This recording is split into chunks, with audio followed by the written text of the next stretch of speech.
फिर भी हमारे पास शिकायतों का लिस्ट है। हाँ, शिकायतों का लिस्ट है। बहू कहती है कि सास बराबर नहीं है, बेटा कहता है कि बाप बराबर नहीं है, हाँ, माँ कहती है कि बच्चे ठीक नहीं है, नौकर कहता है कि सेठ बदमाश है, प्रजा कहती है कि नेता नालायक है, हाँ, और मेरे जैसे शिष्य कहते हैं कि गुरु समझदार नहीं है। हाँ, शिष्य गुरु के लिए शिकायत करता है, नौकर शेठ के लिए शिकायत करता है, प्रजा राजा के लिए शिकायत करती है, और बाप बेटे के लिए शिकायत करता है, बेटा बाप के लिए शिकायत करता है, और ये संसार तूफानों के साथ चल रहा है। भाई, आपकी संसार की साइकिल में पंचर है कि टायर बर्स्ट है? हाँ? उठा के चलते हो। भाई ने बात तो सही की है। आज तक मैं ऐसा ही मानता था कि टायर के साथ पंचर होगा, या पंचर नहीं होगा तो बर्स्ट होगा, और खींच खींच के टायर को चलाते होंगे। लेकिन अम्मालाल जी की अनुभववाणी बोल रही है, और वो कहते हैं, महाराज साहब टायर ही नहीं है, सिर पे उठा के चलते हैं। हाँ, जीसस ने क्रॉस अपने कंधे के ऊपर उठाया था। जीसस की बात आती है, और जीसस ने क्रॉस कहां उठाया था? अपने कंधों के ऊपर।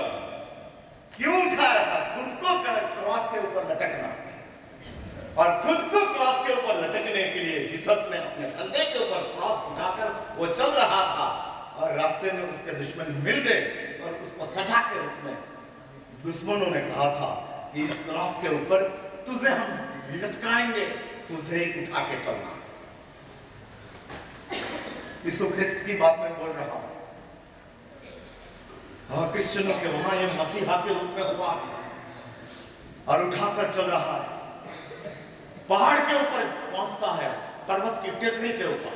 जेरूसलम में प्रसंग बना है। इजराइल का एक पार्ट है जेरूसलम, और जेरूसलम में बना है, और उस जेरूसलम के पहाड़ के ऊपर यीशु पहुंचा, और दुश्मन लोग आ गए, चलो बी रेडी, और जीसस को चढ़ा दिया है क्रॉस के ऊपर। दोनों हाथों में खिला लगा दिया है, दोनों पैर में खिला लगा दिया है, और खड़ा कर। जीसस को तो पता था कि इस क्रॉस के ऊपर ही मुझे मरना है, लेकिन आपको पता है कि साइकिल के साथ ही मुझे मरना है। हाँ, बिना टायर की साइकिल लेके घूमते हैं, और हम कौन हैं? हाँ, हम लोग शेठ के रूप में अपना जीवन जीने का प्रयत्न कर रहे हैं। और इसलिए मैं कहता हूं कि इस संसार में यदि आपको मस्ती से जीना हो, एक नियम ले लो, शिकायत करनी नहीं। जोड़ना है हाथ।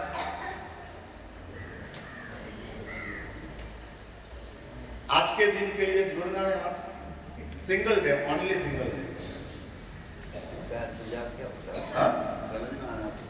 हेलो, ये लोग कब ना समझ बन जाते हैं और कब समझदार बन जाते हैं पता नहीं लगता है। इन लोगों को सब आता है, नाटक सब आता है। अभी कहते हैं शिकायत किसको कहना समझ में नहीं आता है, और बाल सफेद हो गया। एक बार लिख के रखो, बाल सफेद हुआ है शिकायतों की वजह से। शिकायत नहीं करो तो बाल काला रहता था, और इस संसार में जिसने शिकायत नहीं की उसके बाल काले ही रहे। लेकिन हम शिकायतों में से ही जीते। हाँ, चलता रहता है, चलता रहता है, ये बराबर नहीं, ये बराबर नहीं। और मैं पूछते जब तो भाई क्यों इतनी शिकायत? हाँ, आती है, बहुत हुए आती है, महाराज साहब ऐसा ऐसा चल रहा है, ये अन्याय है। शास्त्रकार परमर्शी कहते हैं, और मैं वो बहन को समझाता हूँ, बहन अन्याय झेलने के लिए तो ससुराल गए थे। हाँ? इन महिलाओं को मैं पूछ रहा हूँ, ऐसा खुश होने के लिए ससुराल गए थे, अन्याय झेलने के लिए? हाँ? आपको तो पूछना सवाल है, ससुराल जैसी चीज ही नहीं है, क्या करोगे?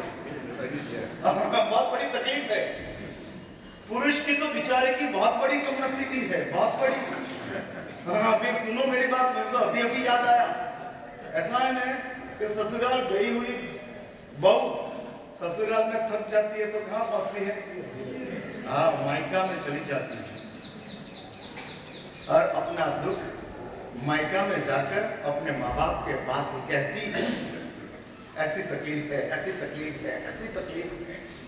इसलिए कन्या के लिए ससुराल भी है, मायका भी है, लेकिन बेचारा पुरुष के लिए ससुराल है ही नहीं, कहाँ जाके शिकायत करेगा? हाँ, वो तो बेचारा अनाथ है, घर अपना है लेकिन कोई सुनता नहीं है। हाँ, कोई सुनता नहीं है। आपकी हालत तो बहुत गमगीन है, मुझे बहुत दया आती है आपकी। हाँ? क्या गंभीर नहीं है? कौन ये कहते हैं कि गंभीर नहीं है? हम तो शांत है, बड़ा शांत। हाँ, शांत है। एक बात समझ के रखो, पीड़ा का अनुभव ना हो ना, वो कौमा है। फिर से मैं ये वाक्य रिपीट करता हूँ, अभी ट्यूबलाइट नहीं होगी, झाड़ा लगाना पड़ेगा। हाँ, एक बात समझ के रखो, बीमारी हो और पीड़ा ना हो तो समझना कि कौमा है। कुछ हुई? लाइट हुई? नहीं, वही तकलीफ है। हाँ, बीमारी है और पीड़ा नहीं है, दैट मीन्स कौमा है। आपको पता है डॉक्टर ऑपरेशन करते हैं तो एनेस्थेसिया देते हैं। हाँ, ऑपरेशन थिएटर में लेके जाते हैं और शरीर के ऊपर सब नलियां लगा देते हैं और फिर सबसे पहला डॉक्टर क्या करते हैं? हाँ, एनेस्थेसिया देते हैं। और एक लोकल होता है, एक जनरल होता है, और इस जनरल एनेस्थेसिया जब डॉक्टर देता है तब पूरा बॉडी सुन हो जाता है। फिर डॉक्टर काटना शुरू करता है। हाँ, काटने का काम डॉक्टर का शुरू होता है, लेकिन पेशेंट चिल्लाता नहीं है। क्यों नहीं चिल्लाता है? पीड़ा नहीं है इसलिए। हाँ, बस ठीक वैसा आपकी हालत घर में वो चल रही है, पीड़ा नहीं है, महाराज साहब, मीन्स कौमा में हो।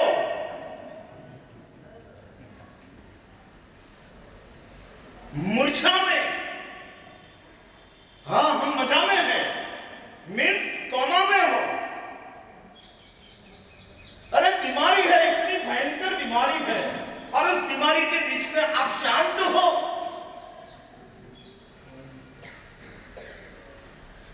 आपकी शिकायत नहीं है, आपको पीड़ा नहीं होती है। जम्बू ने अपने जीवन में किला बन रहा था और पत्थर चढ़ रहा था, पत्थर को देखकर जम्बू को पीड़ा हुई और वापस लौट गया। जम्बू का नाम सुना है? हाँ, तो सिर्फ कबाली चल रहा है। सुना है ना जम्बू का नाम? At the age of 17, Jambu की उम्र कितनी थी? 17, स्वीट 17 जिसको कहते हो, स्वीट 17। हाँ, सुनहरे ड्रीम्स आते हैं। हाँ, 17 साल की उम्र में सपना चालू होता है, हार्मोन्स चेंज होता है और हार्मोन्स चेंज होने के साथ अंदर ड्रीम्स शुरू हो जाते हैं। और उस स्वीट 17 के समय में जम्बू सिद्धर्मा स्वामी को मिलते हैं और सिद्धर्मा स्वामी के पास संसार की असारता का वर्णन सुनता है और जम्बू सिद्धर्मा को कहता है, गुरुदेव दीक्षा दो। और तब गुरु कहते हैं, जा माँ बाप की इजाजत लेके आओ। सिद्धर्मा स्वामी भी इजाजत के बिना दीक्षा देने के लिए तैयार नहीं थे।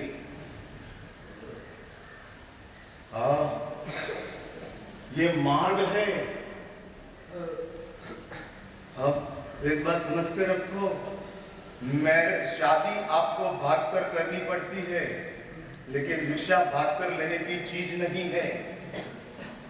दीक्षा तो समझकर लेना है, समझा कर लेना है। नॉट ओनली समझकर, साथ में समझा कर। क्यों भागकर क्यों दीक्षा लेना? वाई? दुनिया में शादी गलत काम है, दीक्षा तो बहुत महान कार्य है। लेकिन मेरा सब घर वाले समझते नहीं थे। वेट करो, इंतजार करो, दीक्षा का भाव को जीवंत रखो, और इस दीक्षा का भाव को जीवंत रखने में आपका चरित्र मोहनीय कर्म का नाश होता जाएगा, होता जाएगा, होता जाएगा, होता जाएगा। और एक दिन आएगा, खुद माँ बाप बुलाएंगे कि बेटा, बहुत दिनों से, बहुत महीनों से, बहुत साल से मैं देख रहा हूं कि तुझे दीक्षा लेनी है और मैं रोक रहा था। सुनना मेरी बात, लेकिन आज मेरा भाव पलट गया।